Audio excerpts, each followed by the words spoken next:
सूरज कढ़ाई शुरू ना अजी मैं कढ़ाई शुरू ना वो करना दे सिंधी जाने ना वाह नहीं होनी सा मला आता पानी और मैं ना बड़े श्रीया को मौका दम बड़ी गल है भाई बड़ी गल है नाले भाई उन तेरा हक है भाई शौक पूरे करने हां हां मैं अपने शौक पूरे कर दिया क्यों आप तो 5-5 सौ देना दे सिंधी ना गाड़ी हां समझा मला आते पान वाले बनाए यार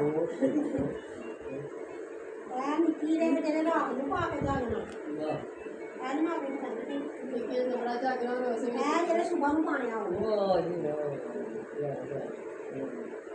ਅਲੋ ਬਾਡੀ ਤੰਦਰੁਸਤੀ ਰੱਖੇ ਤੰਦਰੁਸਤੀ ਨਾਲ ਸਾਰੀ ਬਾਤ